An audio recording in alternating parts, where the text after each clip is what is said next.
In today's class, we are going to look at some basic facts about electrolysis.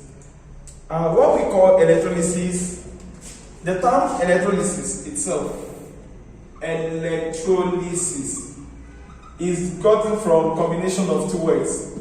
The word electro, which comes from the word electricity or electric current. Electric current. And the word lysis, which means to split. So it simply means here that when we say electrolysis, we are just looking at a chemical reaction in which electric current is passed through certain compounds and it will do the splitting. So it's going to split the compound. How come compounds get to split? And what kind of compound can it split? We just need to quickly remind ourselves that generally there are two kinds of compound.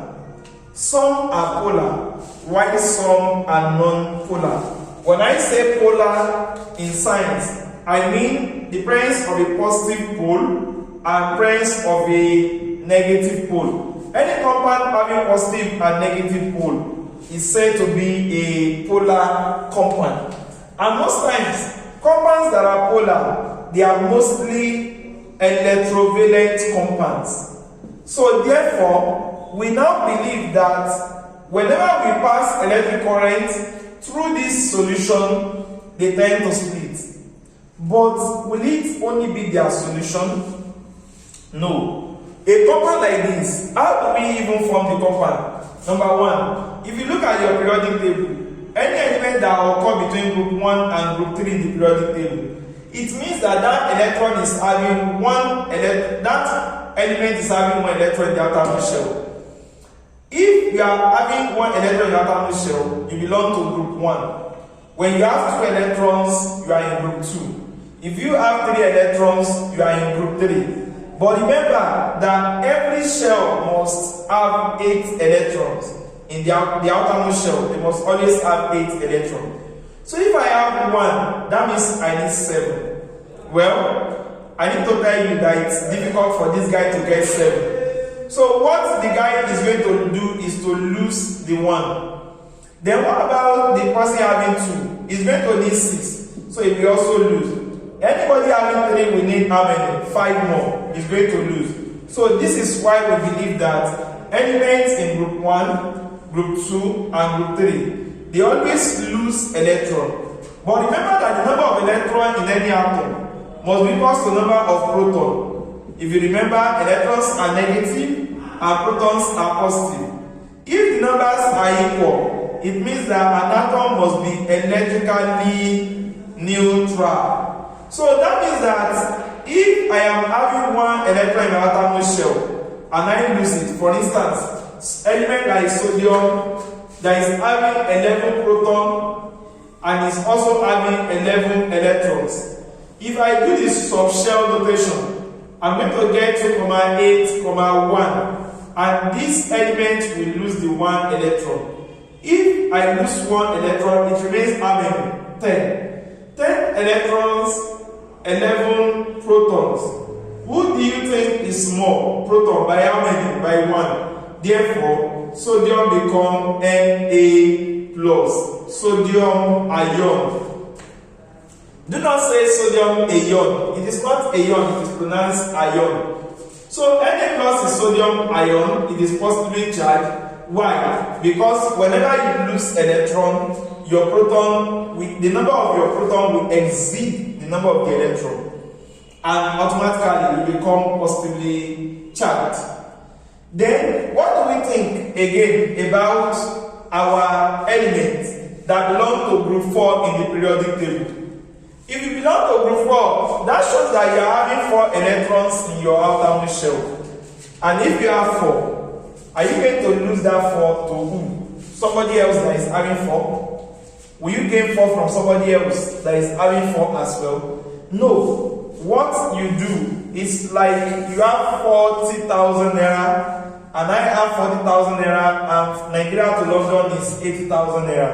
If we both have half, we can do something we call lapping. We are going to share the money. 4 and 4. These compounds are shared. They did not lose electron and they did not gain electron. So therefore they share to form their bond. We now say that we call them covalent compounds. And covalent compounds have what we call covalent bond. And this kind of bonding does not have a plus or minus. So we therefore call them non-polar. We call them non-polar. But those people that used to lose electron, you can see that there is a positive charge here already. So which is an evidence that this guy that lost electron is now positively charged. Therefore, it has a pole. But who has this guy lost the electron to? We can think further by saying, looking at group 5, looking at group 6 and group 7 of the periodic table. If we look at those groups in the periodic table, you see that our group 5, it remains 3 electrons to make 8. What do you think is going to happen? Is it going to lose the 5? The answer is that it's going to gain 3. It will gain 3 electrons. If you have 6 in your outermost shell, the right thing is that you are going to gain 2 electrons. And if you have 7, you gain 1 electron. Then, if you are having 8, you are stable, you are noble. Everybody wants to be like you. You are not common, you are rare. So therefore, elements in group 8, we can think that they are noble gases. They are actually gases. They are rare gases. They are rare, they are not really common, and they are stable. They are not reactive, so we can say they are unreactive. So what do you think about these people now? Element in group 5, they gain 3 electrons, and therefore electron is now more than their proton, right? So they are now negatively charged. So we can call them electronegative elements. What about the people in group 6? They are going to gain 2 and have essence of 2 electrons. So they are going to be negatively charged. So we are still going to call them electronegative elements. And people in group 7 will also be negatively charged because they will gain electron. So we call them electronegative elements. The electrons that they gain, where does it come from? They gain them from the group 1, group 2, and group 3. What about if somebody like from group 1 want to mix with somebody from group 6? How would they do that? The person from group 1 will lose how many electrons? 1. Will that 1 electron be sufficient from somebody in group 6? The answer is no. So what is going to happen is that 2 people from group 1, they are going to merge themselves together with somebody from group 2. So that is a case whereby you now see a compound like when oxygen try to react with somebody from group 1, like maybe sodium. So you can see the oxygen become O2 minus and meant to write the positive first, while the sodium is Na plus. They are going to exchange the radicals. And what we are going to get here is going to be, write the positive one first. Then whatever number you are having on the negative, put it down, but don't carry the sign. Then write the other one. Whatever number you have on this one, carry it without coming with a sign. So in this case, Na2O is sodium oxide. That is when sodium reacts with oxygen.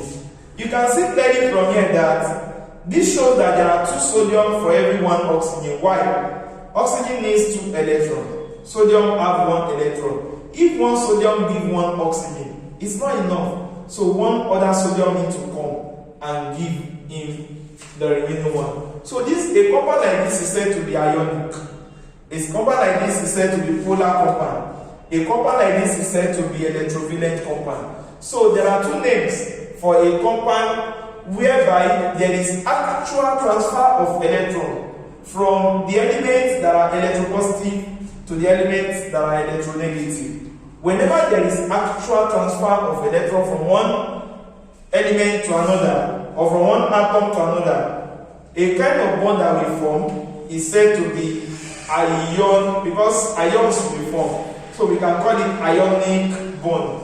Another name for ionic bond is electrovalent bond.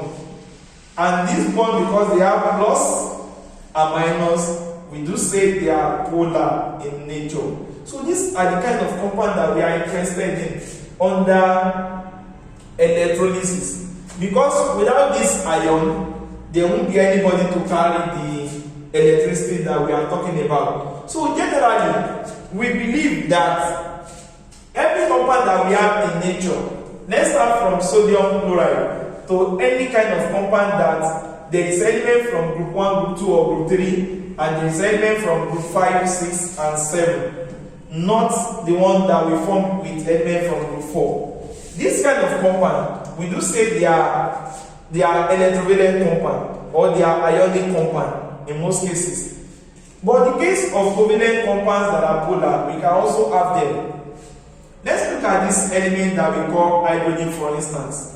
And let's look at another element that we call oxygen, for instance. Oxygen will be having 2 electrons in the K shell, and this is L shell. It will be having atomic number, oxygen is atomic number 8, hydrogen is atomic number 1. So this K shell has 1. While for the oxygen, KL shell, that's 2,6. 1, 2, 3, 4, 5, and 6.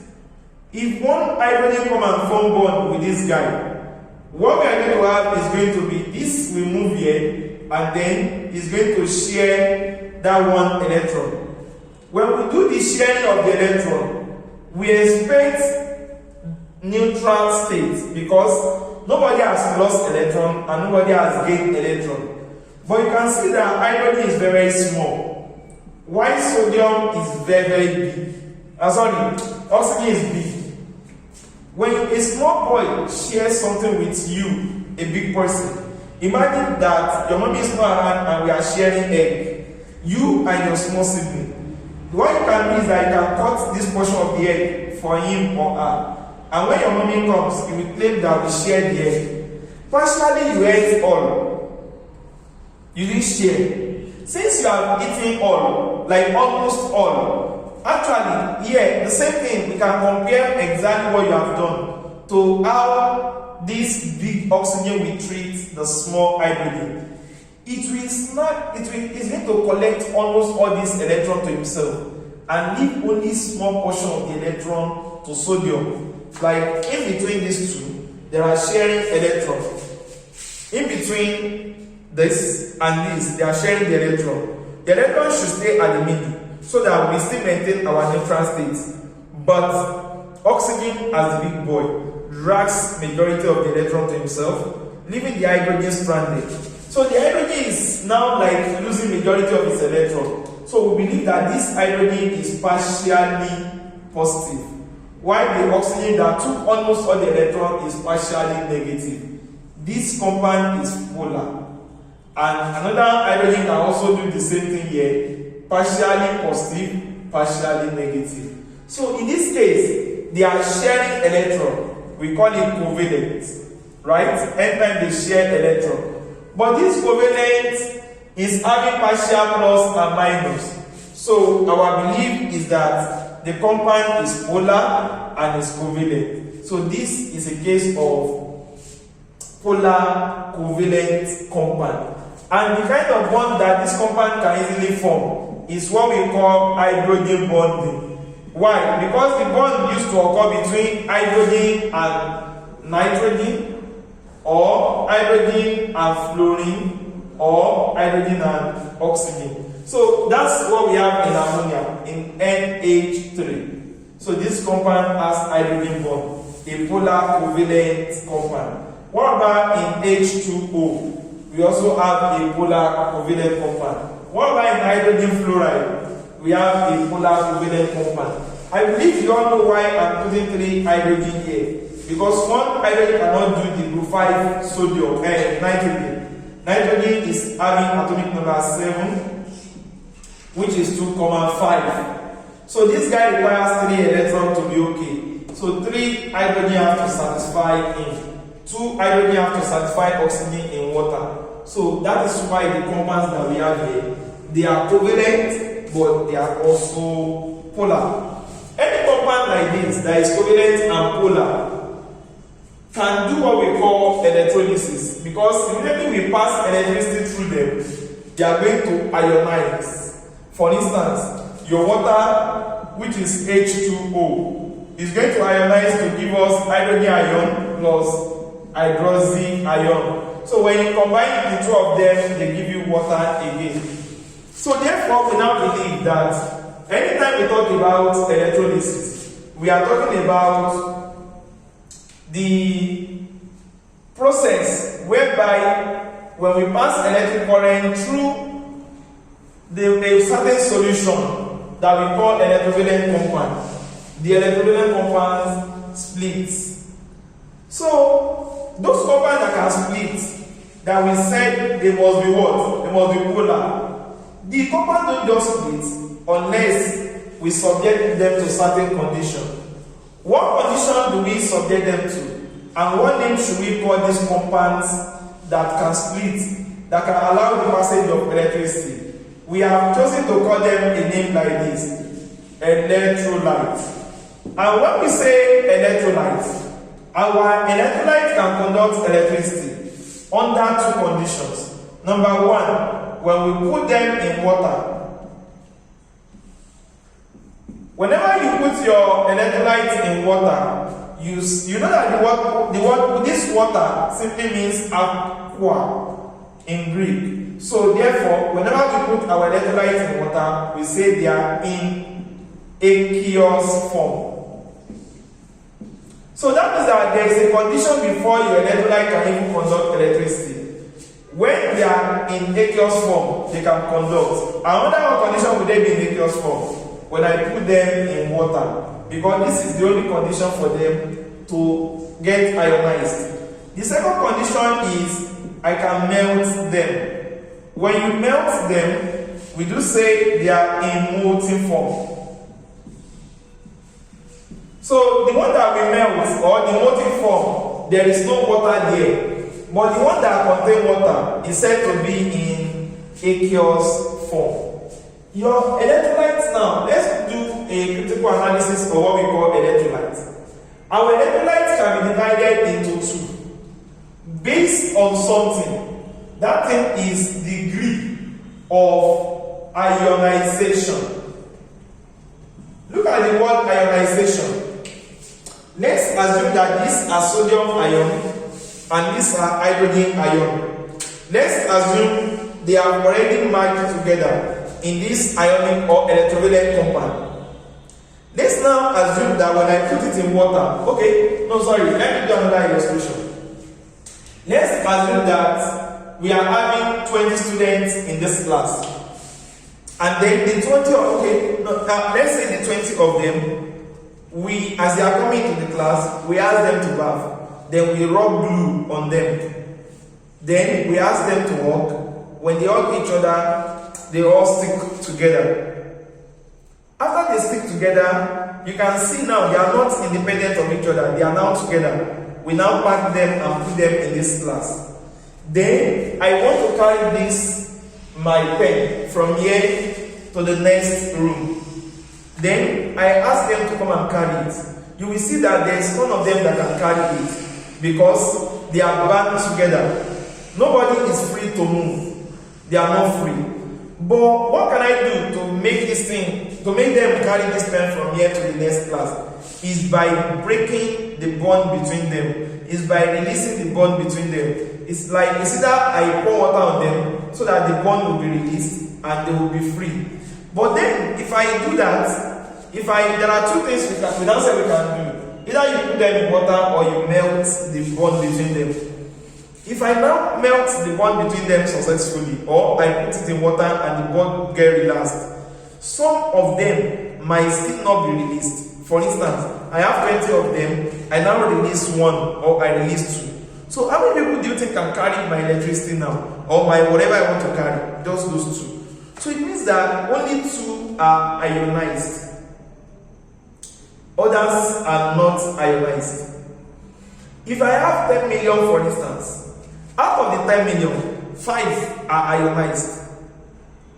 The rest are not. Then I will say the ionization there, the degree is low. It's a partial ionization. In short, that kind of electrolyte will not be able to carry what I want him to carry, because what we carry here in electricity is we are passing charges, we are carrying current.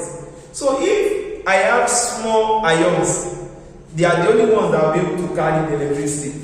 Though in my electrolyte, for instance, in a compound like H2SO4, I have my carrier of electricity here to be hydrogen ion and SO4 2 minus ion.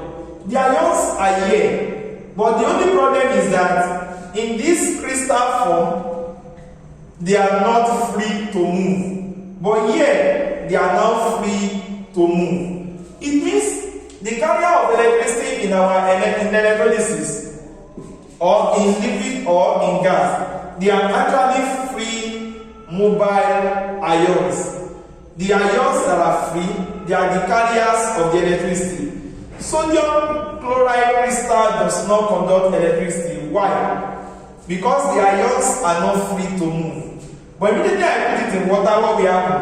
I will get Na plus and Cl minus. There are now free mobile ions. Mobile means movement. So free mobile ions are the major carrier of electricity in our electrolyte. So our electrolyte will never conduct electricity if they are not ionized, meaning if they don't turn from here to here. But if they turn from here to here, I will say I ionize them. That means that before electrolysis can occur, the first thing that I must learn to do is how to do the ionization. And because of that, I can now say that, oh, a particular electrolyte is a good conductor, while one is a bad conductor. How will I know? The one that ionizes completely, like H2SO4, everything will be ionized. But look at this compound, CH3COOH. This compound is called ethanoic acid. The compound will ionize to become CH3, COO minus, and H plus. The degree of ionization here is like 1 in 10 million, which shows that the degree of ionization is very, very low. So because the guy will ionize partially in either aqueous form or in molten form, therefore we say it is a weak electrolyte. It's a weak electrolyte. But look at H2SO4. If I have 10 billion in a place, about 9.99998761234 will ionize.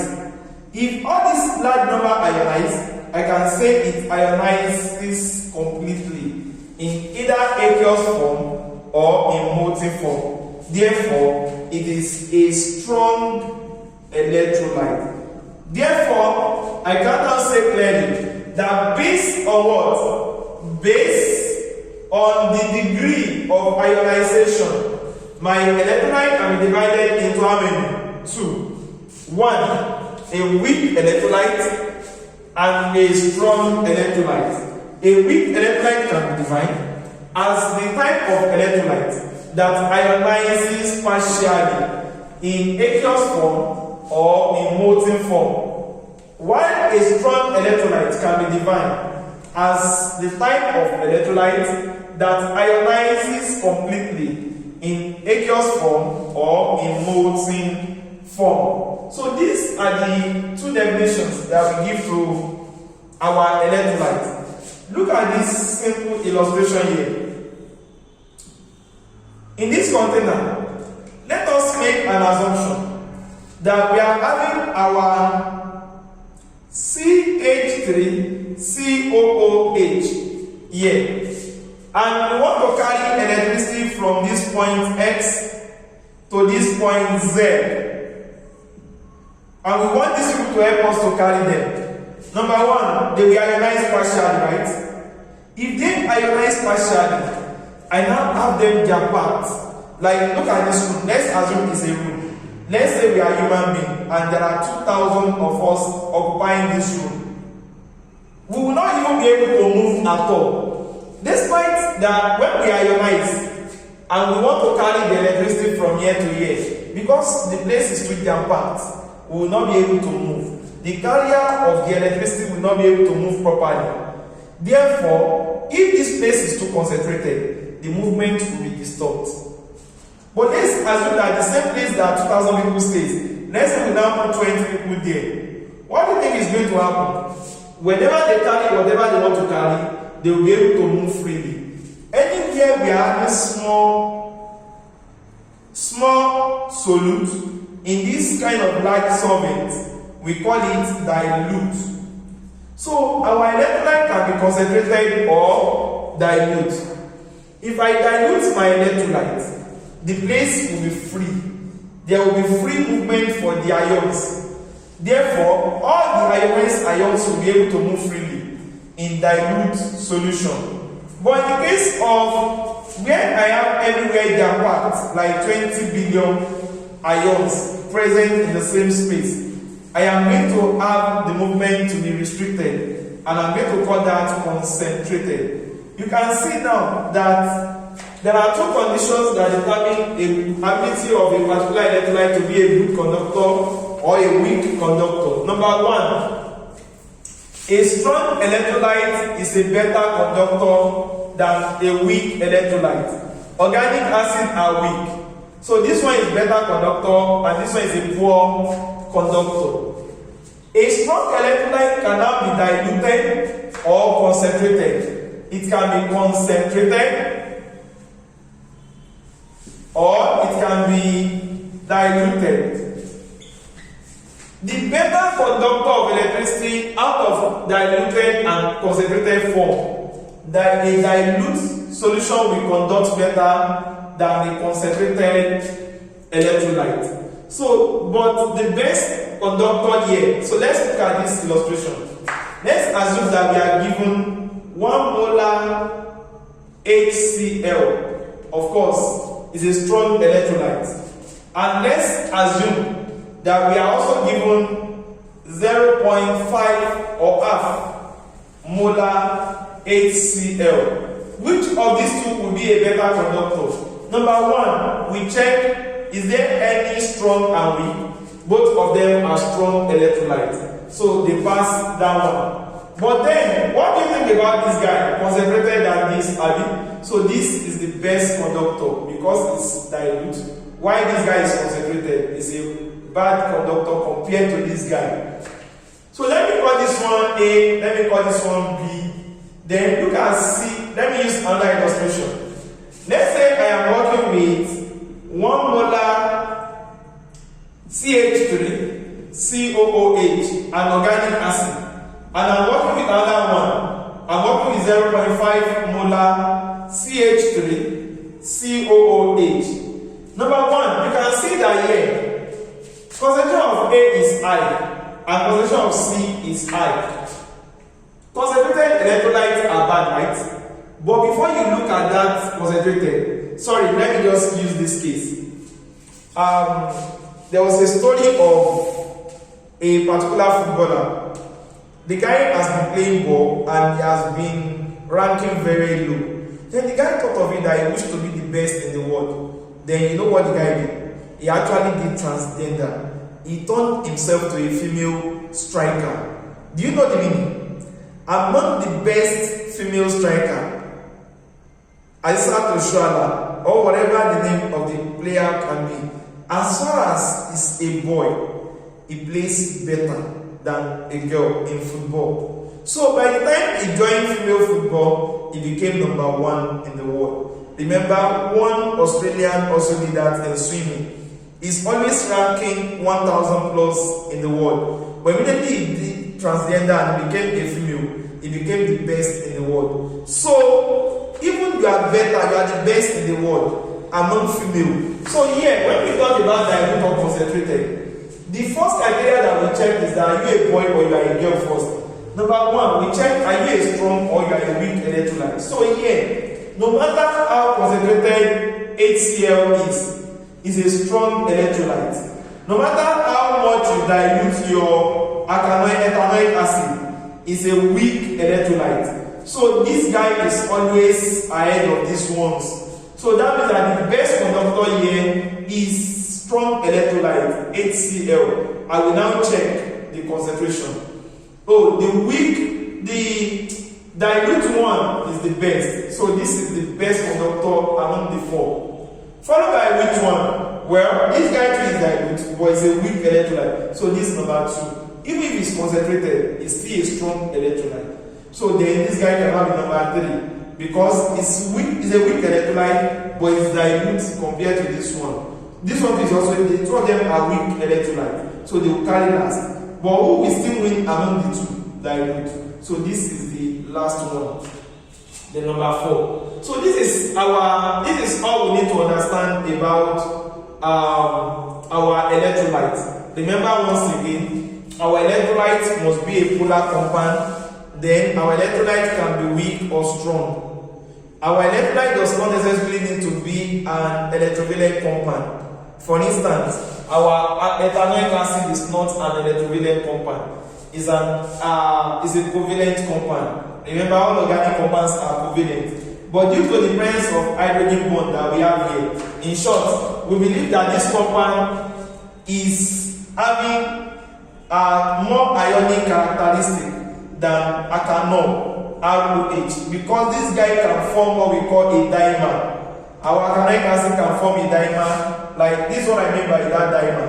CH3, then, okay, I can have something like this. I can have something like this, and this. Then I have CH3 here.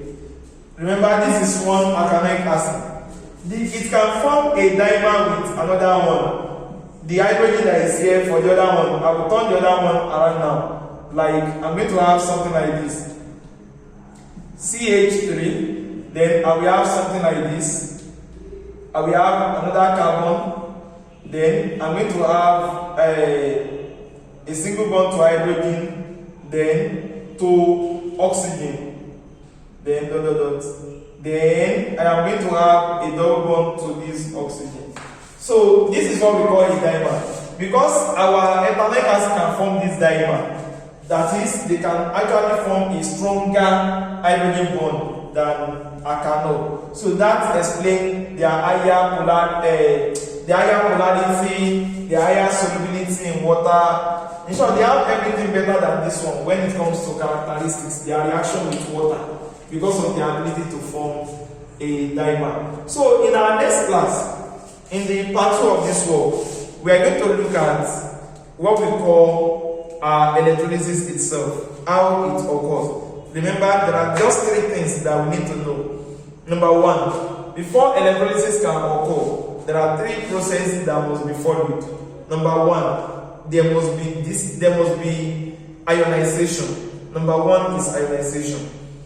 When the ions are formed, we can now connect we are going to do a setup. We put conductors in those solution or in the molten electrolyte. Then we now pass electricity through them.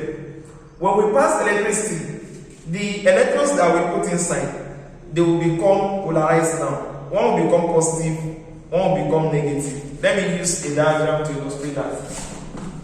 When one becomes a positive one and the other is a negative, you can try that in your house today. Just get a cup, a glass, it can be a plastic, it can be any container. Get that? Then look for 2 metallic conductors. Remember that in metallic conductors, they are going to conduct electricity with the aid of free mobile electrons. But you dip them in your electrolyte. You can use your iron spoon to do that. And you can put sodium chloride in water to serve as your electrolyte. Then you now connect a wire here and connect another wire here. Then you join the 2 of them to a source of electricity. Like this. The setup that I have here is called electrolytic cell. In this electrolytic cell, what I have are 2 conductors. I have a source of electricity that I call DC. Here is positive and here is negative. Long one is plus, short one is minus. The one that is positive is connected to an electrode. That electrode will also be positive, while the other one is connected to negative electrode. And we believe that current flows from positive terminal to the negative end, from here to here, right? From positive and go to the negative. But the direction of current that we always have is usually conventionally opposite to the direction of movement of electrons. So it means that all the electrons from this electrode will have packed themselves here. So this place will be negatively charged, while this place will be positively charged now, since all the electrons are migrated away to this electrode. So once the P here is closed, remember my electrolytes are now ionized, as Na plus, Cl minus, like that. So the first event that we said will occur here is ionization. There are this Na plus, NaCl to turn to Na plus and Cl minus. This is called ionization. There are billions of this ion and they will be moving randomly. But immediately we close the key here. Once we close the key and this terminal become positively charged and this terminal become negatively charged, all the negative ions will start running to the positive electrode. All the positive ions will start running to the negative electrode. So these two rods, these metallic conductors, their function is to bring current in and take current out of the electrolyte. So the one that brings current in is the positive, the one that takes current out is the negative. And we already know before that a positive ion is called a cation ion. Negative ion is called an anion. So if we know that, where will cation ions go to the negative electrode? Where did anions go to the positive electrode, rod? Since the name of these two things are rod and rod, we now use the name of the ion that go to each of them to give them a name. Who will come to this particular negatively charged electrode? The positive ions. And the positive ions are cation ions. The name of this guy therefore become a cathode. Who will come to this electrode that is positive? The negatively charged ion. And their name are called what? Anions. The electrode there therefore becomes an anode. So therefore, after this movement is now called migration.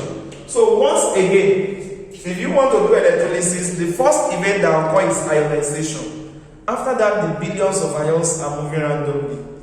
But immediately you close your key and your electrodes are positive and negative, all the negative ion will start running to the positive electrode. All the negative ion will start running to the negative electrode. This migration, this movement is called migration. So therefore, the first event is ionization. The second event is called migration of ion. The third event is when they get to those electrodes, they are already tired of their situations. Like this guy now, he's already tired of being positive. So what it wants to go and do now is to go and lose this positive. This guy is already tired of the negative. What it wants to go and do is to go and lose the negative. So when they now lose all those charges, we will now say they have been discharged. So therefore, three events occur in electrolysis. 1, ionization. 2, migration. And 3 is discharge of ion. So in the second part of this video, we are going to look at a concept of Faraday, because when those ions are discharged, they are not just discharged, but they are using electrons that are coming. They are using charges that are coming from the source of this electricity. You will understand better if you know that if you use prepaid in any of your office or your house, you will see that you buy a particular quantity of charge. You buy 200, and now you have used 1 for sodium here. You have used 1 for chlorine here. 200 minus 2, you're already having a particular number now. So that means that if I buy a particular quantity, this thing ion here turns to a solid, sodium will drop here, and I want to make more sodium. I want to make more chlorine gas to prepare chemicals in my lab. I want to make more aluminium to make roof or to sell. I want to make more iron to sell to construction companies. I want my company to make all these heavy chemicals. How do I cope? Like, how do I calculate the quantity of electricity that I'm going to spend? How do I know the amount to be sold? All these things, they are actually the experiment carried out in middle of 1800 by Michael Faraday. The English scientist was very smart with his calculations and observation. He gave us two empirical formulas and two empirical statements, and he called them Faraday's law of electrolysis. So we're going to look at that in the second part of this video. So you can just subscribe to this channel and put on your notifications so that you will know when we drop the next video. Nice having class with you again.